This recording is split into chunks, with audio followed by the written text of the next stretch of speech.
and welcome to episode 3 of Behind the Whites, your Bolton Wanderers podcast from the Bolton FM Sports Boys here on Bolton TV on your YouTube. Hey, like, subscribe, share it, tell all your friends and your family and your family's friends, whoever you want to tell. Tell them that there's a Wanderers podcast they can watch right here on YouTube. I'm Jim Bailey, alongside me we've got Chris Hyder and we've got Peter Johnson. Still no Danny Rowe, still roaming Farrell, or maybe just Wednesdays don't work for him. But tell the EFL fixture people, that's the problem. Keep giving us those Tuesday games. You do.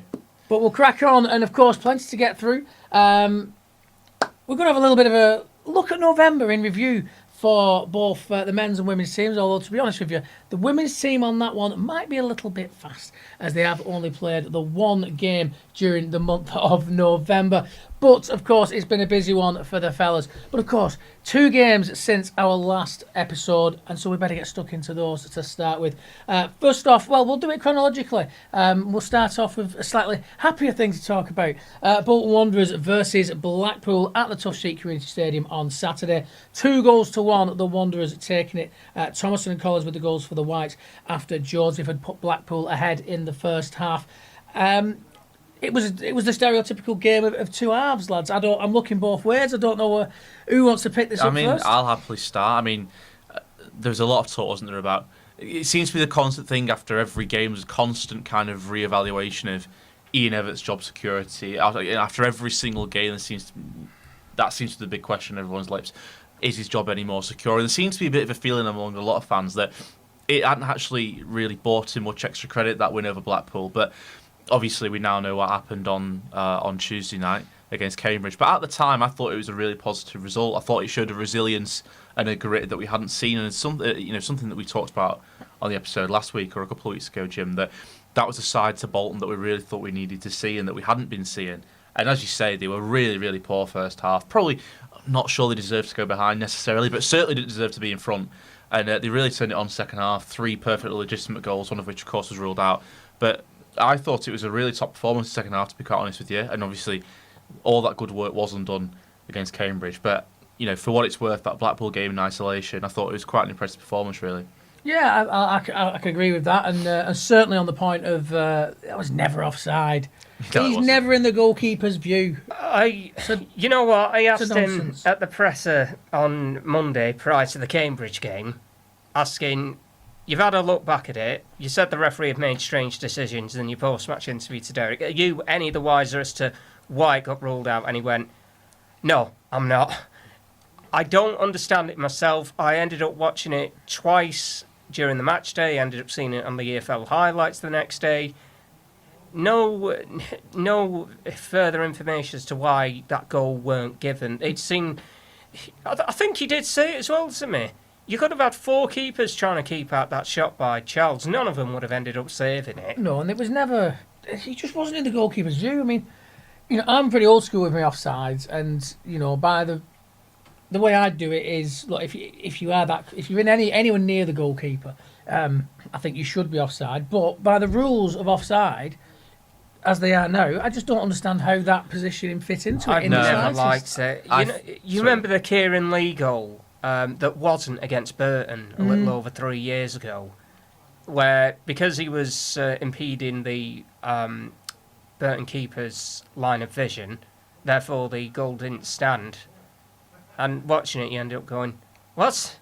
I've never understood that rule." No, if you're standing right in front of the goalkeeper, yes, you're in. Yeah, all right, that's fair enough. Yeah, you're blocking his view, but if the ball's coming this way and you're standing here in an offside position, the keeper's here, you're not blocking anything. I think having done refereeing at a low level a few years ago, I think that I presume it reflects itself higher up the pyramid as well. But I think there's often a feeling of the officials don't necessarily want really to be seen to be undermining each other. So while the liner, you can see that he's in an offside position. Yeah. And I don't think from a linesman's angle you can necessarily tell if he's in the way. You can see that he's in an offside position, yes, but you can't see whether he's obstructing the keeper or not. So he's put his flag up. The referee's the one who, at that point, has got the decision to make. Yeah. He might be in an offside position, but, really, is he in the way? Is he in the keeper's line of sight? And at that point, the conversation should be, he's in an offside position. I can't tell if he's blocking the keeper's view. What do you make of it? Yeah, and the referee can then look at it and go, well, I don't think he was, or I think he was.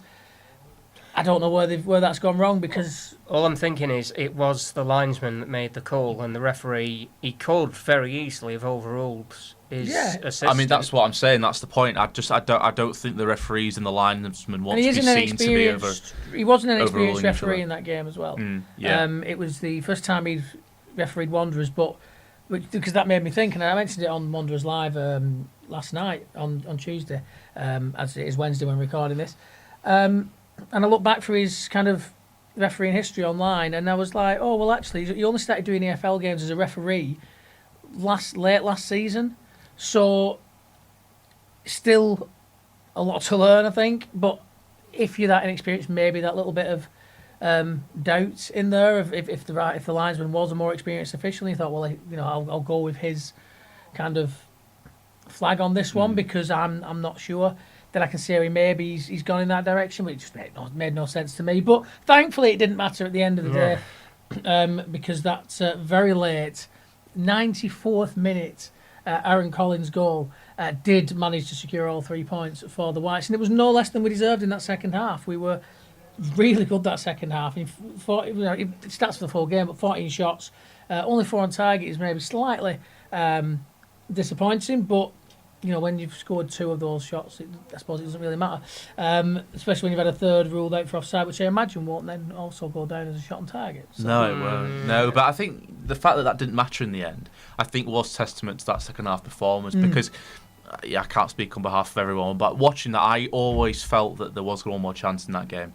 And that's not something you can always say about Bolton Wanderers. And again, we're putting what happened against Cambridge to the back of our mind for the time being and just talking about this game. But in the context of those last 15, 20 minutes after that goal was disallowed, I always felt that we won more opportunities. Such was the way that we were playing. And it was a very spirited performance. I got the idea that the players felt that injustice as well. I agree. And that spurred them on to be like, well, we will score again. Yeah. It's like he said to me on Monday, he was really happy with the fact that they never gave up in pursuit of that second goal. And a lot of credit had to go to Nathan Baxter. It's worth remembering, he went down in the first half of course. for a good period of time, and you thought, there's no substitute goalkeeper this time. This might be a bit of a problem. I'm telling you, one day we're going to find out that someone mad is like an incredible goalkeeper. George Johnston's Johnston, that's exactly what John McGinley says. Exactly what McGinley said. He's just a big lad, though, isn't he? You think, we'll put a big lad in net. But you never know. That we might have was it Rory Delap who went in net for Stoke, was it? He had a go, didn't he? Was it Rory Delap? He was always good with his arms, though. Well, I suppose. If I'm misremembering that, do let us know. But of course, John McGinley did it for the Whites and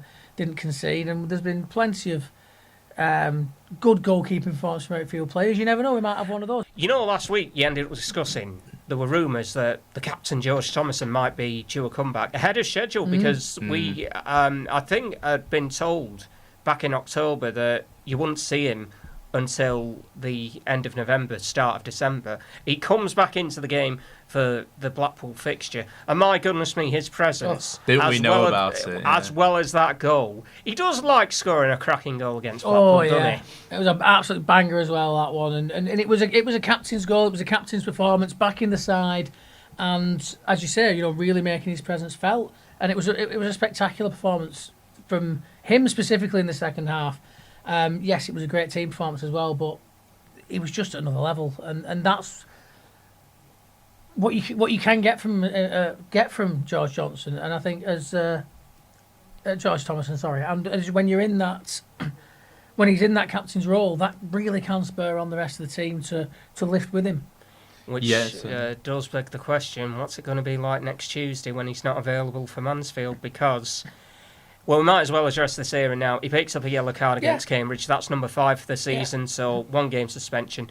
As it happens, in the Blackpool game, Shabby Sean ended up getting his 5th yellow card of the season. That ruled him out. Although, just before he ended up having to sit out the Cambridge match, he did end up leaving a very nice present in providing the winning goal for Collins to convert. Yeah, he absolutely did. And look, when it comes to the yellow cards, yes, it's always frustrating when you lose a player because they've picked up too many yellow cards. But at the same time, we're moving into December now, and it is kind of that point in the season where your tough tackling midfielders and your defenders will be getting to the point where they probably have picked up or close to picking up the requisite amount of yellow cards. But yeah, I don't think it's that bizarre that we're starting to lose players through suspension now for yellow cards around this time of the period. Tis the season to be suspended, isn't it? It is indeed. Yeah. It is what it is. Like I said, there's been 16 games. It's not surprising that players that do put in tackles and players that are in areas of the pitches where there is that more combative element of the game, maybe, and it's more their responsibility to be part of that combative element of the game. They are going to pick up yellow cards, especially in this day's football environment where, what was a yellow card when I was a kid what's a yellow card now was nowhere near a yellow card when I was a kid, and you could say the same for 30 years previous to that these standards change, and it's much easier to pick up yellow cards now. So picking up 5 by December is not overly much to complain about, really, but at the same time he is going to be a big miss without a shadow of a doubt, and as we saw in that Cambridge game, Xavi was probably a miss as well, because we might as well let's move on might as well address it. What was last night for us as we're recording this, but it'll be a couple of nights ago when you are viewing it up on the YouTube. But Bolton Wanderers, a disappointing draw away at Cambridge United. And Wanderers took the lead. Aaron Collins again.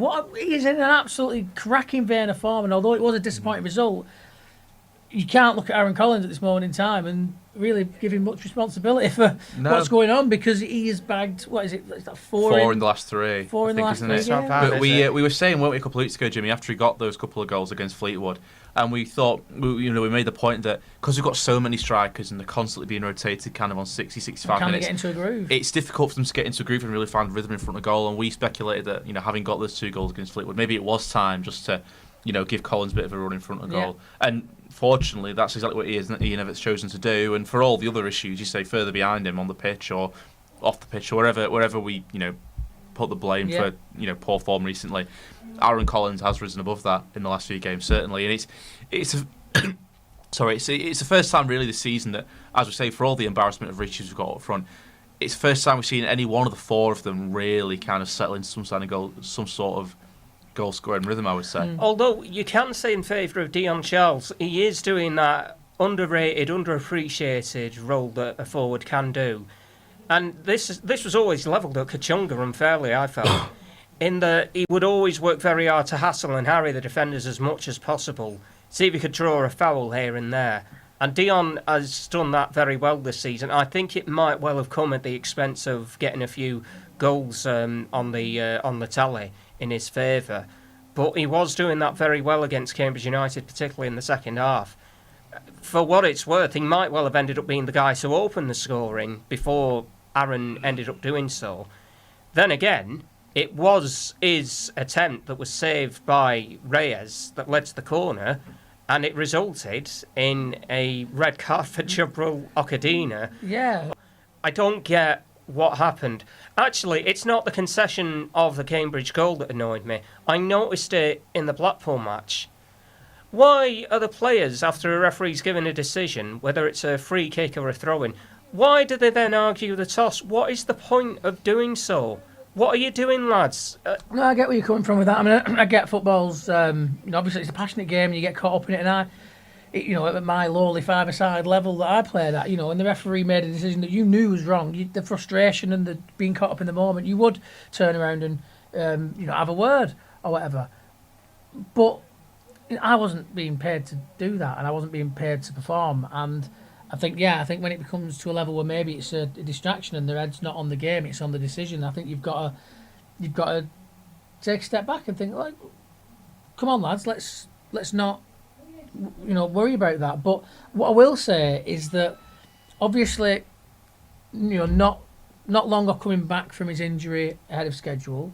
Of course, we're going to miss him again for another game. But the skipper not being at full fitness and not being on the field for the full 90 minutes, I think probably had a little bit of an effect yesterday. I mean, I know that he went off against Blackpool as well, but yesterday, I think there was a little bit more of that going on later on. And I think that when he went off, we lost a little bit of that, not just the attacking impetus that we get from him, but just because of his presence. I think that we look a bit more when like against Blackpool, when we pushed forward, it seemed to all be centred around when he was telling them when to go, and we were pushing forward kind of on the captain's command, which is good to see. But when the captain's not there, when he's gone off the pitch, Did we sit a little bit deeper? Did we start to think, well, let's just sit on this 1-0 against 10 men now and we'll be right?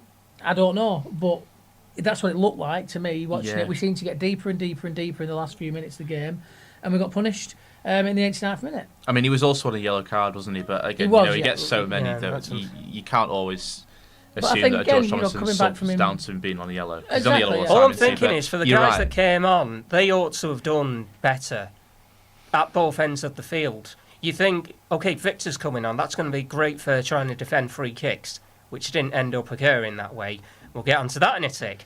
But if Bolton had managed to press forward more frequently than they did, Vic could have been a very good option for set plays, and that might have ended up working to Bolton's advantage. Yeah, and I think... I just kind of think whatever they managed to get right for, 5-10 minutes after the opening goal, the substitutions ended up affecting them in a very negative sense, unfortunately.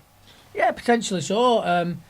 Maybe it was, they lost a little bit of rhythm there, or they lost a bit of organisation, or, like I said, maybe losing the organisation and the leadership of the captain may have had an effect on that as well. But I think that generally, all these players play with each other in training all the time. They know they're often rotated. The players that came on, we know are more than capable of coming on and doing a job. So why didn't they do that job last night when they came on? Why did the game, not just us, but why did the game get so flat and we just kind of allowed Cambridge to sneak back into it? And then all of a sudden, the 10 men of Cambridge were pressuring us quite badly towards the end, and you started to get the feeling like, I don't like this. Yeah, I mean, there's some types of games that we've said before. I can think of several examples last season where we're aware that there's a bit of an issue. I said on Wanderers Live last night, and I said it last season. I'll say it again. I think it's a bit of a mentality issue. We saw it throughout last season. In a couple of different instances. Obviously, there's the kind of the big game mentality that we seem to like. You think back to any number of Wigan games or Portsmouth games or Derby games or Stockport games, whatever it happens to be. Those big game. That big game mentality is one that we seem to like. But then there's the other side to it. Against much smaller teams where we do go a goal up and then we just seem to ease off a little bit. I don't know if it's complacency, I don't know if it's concentration, but you think back, case in point, for example, Carlisle at home last year, we were 1-0 up. They went down with a ridiculously low points total. Got one of, I think, 6 wins all season. Yeah. Was at the tough sheet, having been 1-0 down. I had a list on my phone as well. I'll tell you what, I'll get it out. All right, we'll look through. These are all the times last season that we ended up dropping points when we were winning. So obviously Reading away from home, Carlisle at home. Wickham away, we were 2-0 up. They got it back to 2-2, and then fortunately we went to find another gear and win that. Charlton at home, Blackpool away, of course, 1-0 up, lost 4-1. Exeter away, Peterborough away. There's a whole range of fixtures there. There's a whole range of different sorts of teams where we go 1-0 up, and I don't know if it could be complacency, it could be concentration, it could be anything, but it's not an issue that we've not seen before. 1-0 up against Cambridge, think the game's done, goal up, man up, switch off. Goes back to 1-2, 2 points dropped, and it's a story, like I say, that we've seen several times over the last few years, and it's those sorts of games, and obviously the games against the bigger sides as well, which if you the games against the top third of the teams where we seem to struggle, and then games against the bottom third where we seem to have a bit of a mentality issue. That's 2/3 of games where we seem to have a bit of a. You know what I mean? Yeah. I get where you're there's so many different sorts of games where we just seem to have a bit of a mentality issue. Well, I don't is it the know, players? Is it the manager? When you look at performances like last night, is it that the players that up until that big day, it had always been pretty much on a general scheme, and never really let the manager down. Yes, maybe the odd individual performance, as I say, or the odd game where we were just pants or whatever. But generally, that squad of players had not let Ian Evatt down in terms of achieving what he needed to achieve every single season. Because I know that one of the arguments that I've heard Danny Rowe make, I know he's not here, and I'm sure it's something that he would bring up. And when you say about the players, it's like, well, yeah, but who brings in the players? Well, it was led by Ian Evatt. I know there was Chris Mark and other people involved, but you bring the players in, and then they perform for you, and you achieve everything with them. Of course, you're going to have loyalty to them. They're you guys. They're the ones you look to pull you out of a situation. And if they're going out there and they're not performing, then what do you do? Because you can't. I think it would have been madness to get rid of or to replace all the guys or relegate them to the second string and bring in replacements for the first team of all the guys that he'd relied on for so long off the point of one game, one situation where they had let him down. That would have to me would have seemed way too much of a snap judgment. If he'd have just suddenly would have started this season and Santos and Sheehan and Charles and Thomason and. Well, you can't really say Johnson because he was injured for all last season, but all those players suddenly were on the bench and we brought in replacements. You'd have been like, oh, that's not. There's nil loyalty to your players there. Yeah, I mean, this is the first time. It's a really interesting observation. To be fair. I'd be interested if Everett is still in charge, which I think he probably will be, come the start of January, unless we go on a run now of bad results. I think he probably still will be because I think the situation of the league and the points and everything isn't as dire as people might think. Well, that's just it. And I don't think that the board will sack him at this moment in time. But one thing that I would say that it's going to be very interesting going into January where he feels we need reinforcements, what we need to change, because obviously, this league is tougher this year. Everybody knew this league was going to be tougher this year. I don't know why people are surprised that this league's suddenly tougher this year because everyone said it when we didn't win at Wembley. Well, next season's going to be a struggle because you've got these teams coming into the league. And then we've played these teams and we've either lost to these teams or drawn against these teams. And everyone's saying, well, it's rubbish, why are we doing this? Well, because we got told. We all predicted this. Everyone predicted this, that Birmingham were going to be an absolute handful. And so were Stockport and Wrexham. And, well, yeah, they have been. And so, yeah, it is slimmer pickings this season. And we were probably going to have to be better to get the automatic promotion we wanted. And as good, if not better, than we were last season to remain in the playoffs, really, because of the strength of the division this season. So I think we need some reinforcements. Will Ian still be the man that's doing that come January? I would imagine. I think, unless there is an absolute disaster run of results, I think he probably will be. Yeah, I mean, over the seasons he's been in charge, we have seen kind of a constant regeneration, of the squad. You look at players that came in, Kieran Lee, MJ Williams, Elias Kachunga, even Aaron Morley, although it's got to the point now we're thinking maybe we should have kept hold of him a little bit longer or not sent him out on loan. These are players that came in, were straight into the first team, and then gradually over time were filtered down to the point where, they were third, fourth choice, we didn't really need them anymore, or they were felt surplus to requirements and they were let go again. And it's the first time really this season that we've not seen, kind of last season starting 11 start to shuffle down the pecking order, because normally, the season's gone by, we've bought well in January, we've signed strongly in the summer, and we've seen a much transformed, starting side. But the players brought in this time, for all the quality that I felt we brought in, and I think a lot of us felt that we brought in during the summer, they've not necessarily gone straight into the side. I know Shabby's gone into the side a lot, McAtee's gone in a couple of times, but again, not held starting spot down regularly. And you talk about the need to strengthen and the need to be better than last season. But it's the first time so far under Ian Evatt that we've brought players in really to pad out the squad rather than improve it. And I think we're getting to the point now where maybe that was a bit of an oversight. These are players who've come in just to, make the squad a little bit more robust, but not necessarily add more quality. I'd like to see another centre-back come in, I'd like to see another centre-back just because I like, when everyone's fit, I think we've got a great back line.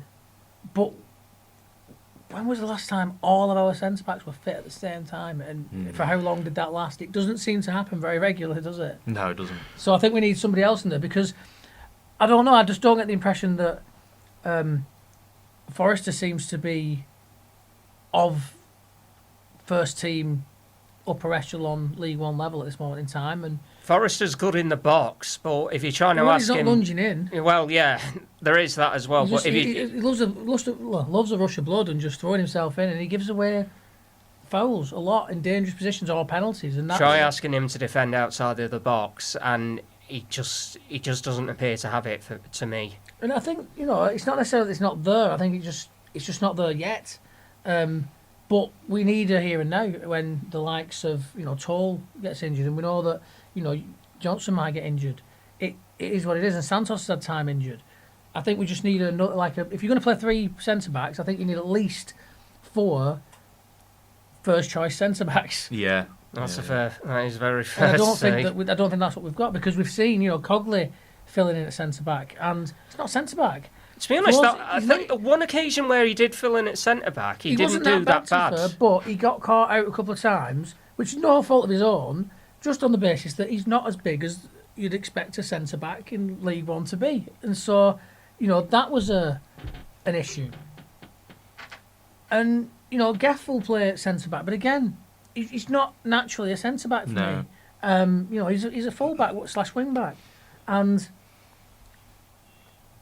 that's a problem but it's because we've clearly not got the strength in depth to play three at the back, and so I don't want to see another defender come in that is of the Santos, Toll, Johnson kind of level of player for our squad. Yeah, and I would say similarly, really, in that holding midfield position. I know, in the past we've had Kieran Lee, MJ Williams played really important positions, kind of anchoring that midfield. George Thomason, that was the position that we were always used to see him playing in, getting booked, missing dozens of games through suspension. And obviously this season he's maybe going forward a little bit more. He's not quite got the same holding role. So I think he's better at. I kind of thought that's why we got in Scott Arfield. Yeah, well, exactly. That's where I was going. That's always been the position that he's kind of occupied. But like I said before, he's one of the players who came in just as part of the squad, really, not to play particularly. Which is a bit of a disappointment for me, especially given that when he does play, he's playing a more advanced role, which is a role that he's never really played in his career, really. So I think for whatever reason, whether Thomason's suspended or playing further up the pitch or whatever's going on with Arfield, for whatever reason, we've not managed to find an experienced level head just to hold, sit and hold in the midfield in the ilk of Kieran Lee or MJ Williams. So that is a crucial area of the pitch that I think we always had some of the best in class with Lee or Williams or whoever it happened to be, and it's just a gaping hole, and that's for me is something that we really need to see plug in, I think. Yeah, final thoughts on the couple of games. On the basis of it, 4 points from the 2 games doesn't sound actually as horrendous as maybe it felt last night, but against 10 men to concede a late goal when you're probably scraping out after not the best performance with a 1-0 win, and suddenly you're only taking a point home. It is disappointing, but is it as disastrous as maybe it feels? Well, we'll have to wait and see, won't we? The point that I brought up last night is that there's often this saying in football. I've heard Ian Evatt himself mention it before. I think it's a concept that a lot of fans, particularly kind of in the Football League, have when you're gunning for promotion. That in order to be in that kind of ballpark come the end of the season, you need to be averaging 2 points a game, pretty much. 92 points. That'll put you there or thereabouts. If you drop 2 points in the last minute there against a side down the bottom of the league who were a man down, that's an entire games worth of points potentially that you dropped on average. So we'll have to wait and see. We were speaking about it last night, weren't we? We were 5 points off Derby in the end, weren't we? At the end of the regular season. And you could point to, as I did a few minutes ago, dozens of games, at least literally probably about a dozen games throughout the season where we could have got those 5 points from. And I think you would 100% file that Cambridge game last night under one of those. That is 2 points that it's unforgivable that we didn't come home with, and it, like I say, it could well be the difference. Absolutely, from the position we're in, I cannot disagree with that. I cannot disagree with that the slightest. There are 2 things in isolation that I think need to be considered. One, Bolton are on 27 points. They are level on the team who are in 6th place right now in Barnsley. Yes. So you think that doesn't sound too bad. The second thing in isolation is the fact that with a game in hand as well, may I say? My point was going to be, I did raise this last night. You look at a game like Cambridge United, you have to add Northampton Town, Stevenage, Crawley Town. Fixtures the manager himself correctly labelled as awkward, particularly for a club like Bolton Wanderers. Now, Bolton have amassed 10 points out of the 12 available. That doesn't sound so bad. However, because of the manner in which the game ended with Cambridge United, it feels like a loss. It's not a loss, but it certainly does feel that way. Yeah, I mean, you can't just label every single game that sounds a little bit tricky as though it's an awkward one. Granted, it's one thing showing respect to these teams, but you talk about, Northampton or Crawley or Cambridge United away from home, and they might be awkward, but they play in the 3rd tier of the English football pyramid. Of course, they know how to play football, but if you're a side like Bolton with the aspirations we've got, with the players we've got, you've still got to be putting a better performance in that. And I agree. There's no pushovers in this league. There doesn't appear really to be a Forest Green or a Carlisle this season. But I think to say, we've got an awkward fixture. There's no fixture is a given. But the difference is that a Birmingham or a Wickham, awkward fixture or not, they go out there and they win it. Generally, Wickham, smash and grab last night, 93rd minute winner. awkward fixture, but they still went and won it. We've seen it with Birmingham. We sit in that office on Saturday afternoon. Oh, they've gone 1-0 down. Oh, this could be the day where and they never do. They turn it around. They go away with the 3 points. And they did lose to Shrewsbury. They did lose to Shrewsbury on Saturday, but more often than not, 2 games they this don't. season. Exactly, and that's the point. An awkward game should not be a byword for, oh, it's a game that we might just snag a draw. It should be a byword for, that's a game where we can illustrate the fact that we're a top team, and when the going gets slightly tough, we turn it on and we win the game. That's what an awkward game should mean. It's an opportunity to turn it around. Blackpool was one of the games you look at and said, that's an awkward game. It's a local rival who aren't in good form, but they know how to play. They've got Steve Bruce. They're probably going to be solid at the back. Form tells us that they're probably going to be solid at the back, other than the odd freak result in that run. But we dealt with it. We might not have looked the best, especially in that first half, but we went out there and we did what we needed to do to get the game over the line with a good second half performance. Came from behind as well. That's an awkward fixture, but it was dealt with in a professional manner in the end. I think what we're saying in short is the mentality is not there that needs to be there for every single league match from the start right up until the very end. Maybe so. They do have a busy December to deal with. We do. 7 matches. 7 matches. Before we move on to December, though, November as a general. I'll start right now. I was disappointed to get knocked out of the FA Cup. Yeah, 5 games, starting off with Walsall, and that's a 2-1 loss away from home in the FA Cup. Then followed up with the 5-0 defeat away to Stockport, but then a 2-1 win against Fleetwood in the EFL Trophy, followed by the Blackpool 2-1, another win for the Whites there, and then last night's 1-1 draw. Overall, 5 games, 2 wins, 1 draw, 2 defeats, a very even month, I suppose, there. In the league, 3 games in the league, a win, a draw and a loss. I think that kind of... It feels about right. Doesn't it? I mean, I would say as well, when you read those fixtures out, and I hadn't quite put the pieces together, but I know before you read them out there, but I noticed there's not a single clean sheet in there. And I always think back to the season when we came up from League 2. Was it 12 games we won 1-0? Yeah. That was a campaign that was based on not letting the ball in our own net and just picking teams off, nicking the odd goal here or there. But that was a system and a side and a season that was fundamentally based on not conceding goals. And you alluded to it before about the fact that defensively we'll look quite frail. But I think when you look at that, that's probably our most successful season, I think, to date. Barring the fact that we won the EFL Trophy. The fact that EFL, that promotion season from League 2, I think would still go down as our most successful season. And that was based and all of that came on not after conceding. January as well. Yeah, and all that came after January. But it was based fundamentally on not conceding goals. 12 1-0 wins over the course of the league season. Unreal, I don't know. I can't imagine Bolton winning 1-0. I mean, we came close to it last night. I wouldn't mind seeing a few more 1-0, 2-0, 3-0 victories. But that is reliant. I think it's stating the obvious here, but that is reliant on us keeping the ball out of our own net. And that is a skill that we seem to have lost over the seasons. When we were in League 2, we were the masters of that. James Trafford, when he was in on loan, was breaking records left, right and centre for a number of clean sheets, wasn't he? Up until now, under Ian Evatt, up until probably partway through last season, we have been a side that has excelled defensively. And, well, those results just, encapsulate, highlight the fact that we don't anymore. I hadn't actually noticed that when I was putting those notes together. That's a very good point. But there you go. Like I said, in the league, I mean, it's still... I suppose we can... it's not... You say Christmas is when it really takes shape, but, 15 games, 16 games, 17 games on the board for the teams in League 1 at this moment in time. Wanderers in 8th position, 16 games played, 8 wins, 3 draws, 5 defeats, 27 points on the board. But by no way out of touch with those playoff places for certain. Of course, on level points with Barnsley, who are in 6th position at this moment in time. Barnsley on 17 games. So, it isn't as horrendous as maybe it looks. I know that we all really want the automatic promotion, but at the same time, when you're looking at some of the other teams in the league and you think about the Birmingham Cities and the Wrexhams that have clearly got a lot of money to spend, especially Birmingham, maybe it was always going to be a very big ask to sneak into those, but it's by no means dead in the water, and we will see how we push on.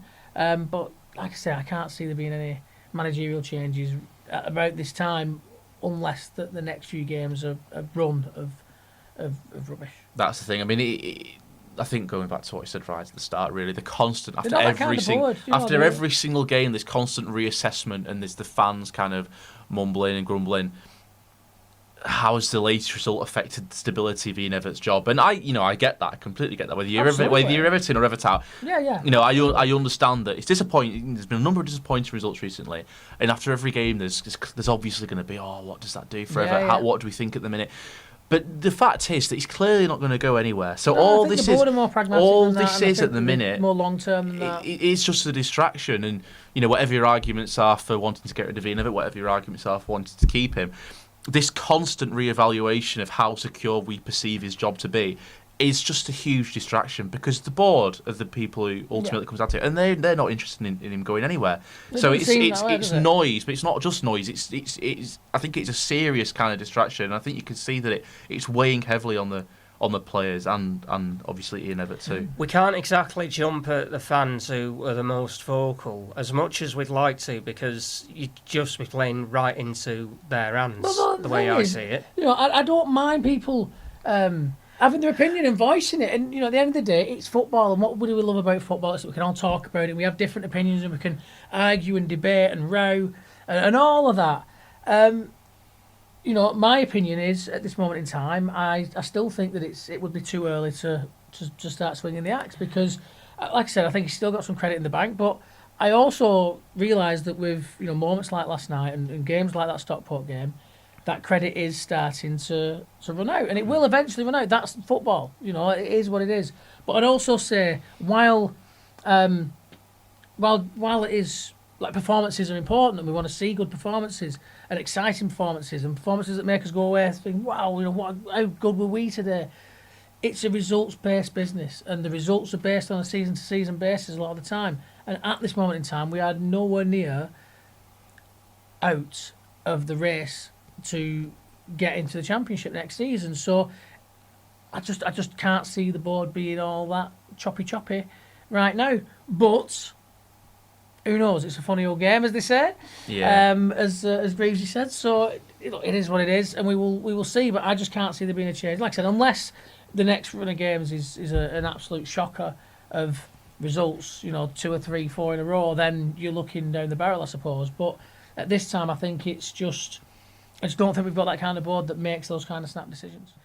I think we need to move on happening before January to happier moments, because we had him in last week, Miles Smith. What a guy as well, by the way. Cracking. And credit as well to Bolton Wanderers women's own social media accounts. Very nice to showcase the shirt once again of the women's team. They do have a match this. I have to do this. Fingers crossed. They have a match this Sunday. Touch everything. Yes, because they were due to go up to Blackpool on Sunday. That got called off. By funny coincidence, their opponents for this Sunday, Preston, were due to go to Atherton LR, and that ended up getting called off as well. So both sides are going to be quite fresh for the meeting this coming Sunday at the Dreams to Reality Stadium, the home of Atherton Collieries and Bolton Wanderers women, because it's the festive fun day. It is. So if you're a weatherman, knock it off, right? We Please. want nice weather for this. We were expecting it to be a little bit chilly, but if you could, give us a bit of sun or something, that'd be all right, wouldn't it? No rain, basically, is what we want. But yeah, Preston North End versus they're the visitors to the Dreams to Reality Stadium. Bolton Wanderers women will be hopefully getting another win to add to the collection of wins they've got this season in the league. It's been all right again, hasn't it? Yeah, just about. It's free, so get down and just enjoy yourself. There's going to be loads of good stuff. Of course, there is the live football game. There's going to be a Santa's Grotto. There's going to be fun for all the family. I think there'll be stalls and attractions. It's going to be fantastic. Oh, and we're going to be there as well. So you might even be able to have a chat with us lot, or be pestered by us to have a chat with the Behind the Whites team. And who knows, you might see yourself on one of our videos. Yeah, it's going to be a great day. We're really looking forward to it. And as is everyone at the football club as well, from what they were telling us last week. And if you've not seen that chat with Miles, do go back, have a look at episode 2. It is well worth looking at. as Chris says, he's an absolutely great guy, really opening conversation, and it's just really exciting what they're doing with the women's team, and that we have a women's team that we can call our own again here in Bolton. And of course, the first proper senior women's team to be a full-on Bolton Wanderers team. So it's absolutely fantastic, and we'll be down there showing our support and prattling about, getting some content as well. So do look out for us there. In terms of reviewing November, there's not a lot to review in terms of the women. Just the one game, isn't it? But it was a hell of a game. game. An emphatic victory as well. Yeah, Bolton Wanderers 6, Radcliffe 1. That one back on the 10th at the Dreams to Reality Stadium. And an absolutely massive win, which is no shock to Bolton Wanderers. No, tell us how the table looks. Yeah, well, at this moment in time, Bolton Wanderers women have played 9, won 9, lost none, drawn none, 40 goal difference, 27 points in the bag. Penrith ladies are in second place, also with 27 points. However, it's taken them 11 games to amass their own 9 wins, 2 losses for them, no draws, and a goal difference of a paltry 27. So there you go, which is the same as the points total, which is always a nice little bit of a thing to notice. Accrington Stanley in third place. They're 18 points from 6 games. They've won all 6 of their games, so fair play. They could catch us. And they do. Bolton and Accrington do face off of the Stanley Sports Hub on the 15th of December. And that's the last game before Christmas for Bolton Wanderers women. Well, that'll be an absolutely huge encounter, I'm sure, and we'll get excited for that one as we get up to as we get close to the run up. Really excited to look in on the journey of the women. It'll be my first Bolton Wanderers women's game. So yeah, same here. I think it will be for all of us, won't it? It'll be really exciting, and hopefully we'll get to chat to Miles again, and maybe with some of the ladies as well as you good people who we know will be joining us down there at the Dreams to Reality Stadium. So do get down there. It is this Sunday, the 1st of December, festive family fun day. You can't go wrong, can you? Absolutely belting. Shall we move onwards? Let's move onwards. Let's go. It came to my attention today. A day of recording that it has been 13 years today since the tragic loss of Gary Speed, of course, not just a Bolton Wanderers legend, but a legend of just the Premier League era. You talk about Barclaysman, and he's a guy that went through the entire Premier League era up until his retirement. He, of course, was part of that Leeds United team that won the last First Division before it became the Premier League, and his time at Leeds, his time with Everton, Newcastle, ourselves as well. Just never, ever a player that you ever looked at and thought, he's going for a bit of a rough form. He's got, what's happened to him? Why has he gone off the boil? He was just consistently solid, quality player, week in, week out, and always grafted, always gave his all. Yeah. The very definition of a model professional. Absolutely fantastic player, and again, I was remembering one of these shirts, just to disrupt the backdrop. But I was remembering one of these era shirts, and I know he played in a few of these shirts that we've got up here. I think he played in that red one at the end, that away one. Although that's the one that I remember Juve diving against Blackburn in. That's my most fond memory of that shirt, and I'm pretty sure we would have seen him in this one as well. But what can you say about a player like Gary Speed? He transcended what he did. I mean, his stats for Bolton Wanderers, 121 appearances for Bolton Wanderers across a 4-year span, 14 goals from midfield as well. Absolutely brilliant. I was always slightly disappointed when he took corners because I liked him in the box. Because I think one of his last goals was a header from a corner. Yeah, and as Bobby Robson claimed when he played for Newcastle, Gary Speed could leap at least 6 foot in the air, which I'm not quite sure was accurate, but he certainly had a leap on him, and he certainly made himself known in that box.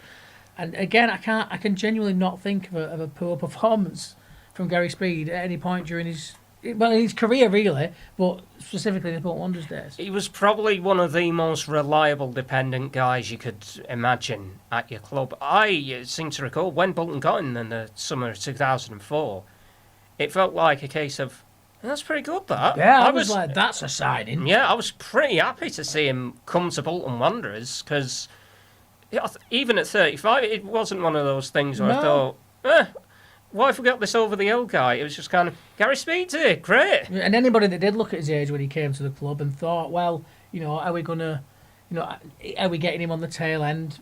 No. He proved that wrong within his first few games. He was just there to be Mr. Consistent, Mr. Solid, and a great figure to have around the club. I got the impression as well, to have around some of the younger players and the steady head in the dressing room.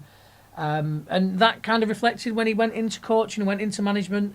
Had a little stint with Sheffield United, but of course best known for his time managing Wales even though it was only Far too brief. It was only a year, but he started everything that Wales achieved since then, getting to those Euros and that mad, fantastic Euros adventure that the Welsh fans will have enjoyed. That was all built on the foundation of what Gary Speed was building up until, the tragic occurrences that were around his death. And it was just such an incredible career. And his wife actually released a book about Gary. I have bought it. It's been one of those books. I bought it for myself last Christmas as like a little Christmas gift to myself. I'll get myself a couple of books, and that was one of them. And it's still sat in a pile of books that are like in my list to read. But it's getting closer, and it's one of those that I'm really interested to see. To give that book a read. But it's also one of them that I might be slightly trepidatious to get stuck into, because I think it's going to be getting stuck into some heavy stuff. And it is one of those things that, on the internet, on social media, everybody seems to be saying it these days. It's not the unfashionable thing that it probably was when I was a lot younger and when I was a kid. And maybe even at that time, we've taken a lot of strides. But when it comes to mental health and when it comes to things that are troubling, I think you've just got to be, you just be open, talk to people. There's loads of confidential services that you can speak to, and no one will ever know that you're having those conversations, because I think there is still a bit of a stigma about it. There is still a bit of a shame to it, especially when you are really struggling, and especially as a man, because there is that stereotype that still exists that men are strong and men don't let the feelings bother them and men don't let their emotions, and that is not the way to be. So I think that it always bears thinking about, but especially when you're talking about something like the death of Gary Speed, it's always worth just giving it that extra point of saying, reach out, and if you've got friends that you haven't heard from in a while or that you might think might be struggling, have a reach out to them as well, because you never know, do you? No, indeed not. It's a very poignant sentiment to end on, I think. Yeah, probably not the tone that we would usually finish a broadcast on, but thank you very much for being with us. We do hope that you continue to join us for Behind the Whites. Do like, share and subscribe, tell your mates and all of that jazz, and hey, stay behind the whites.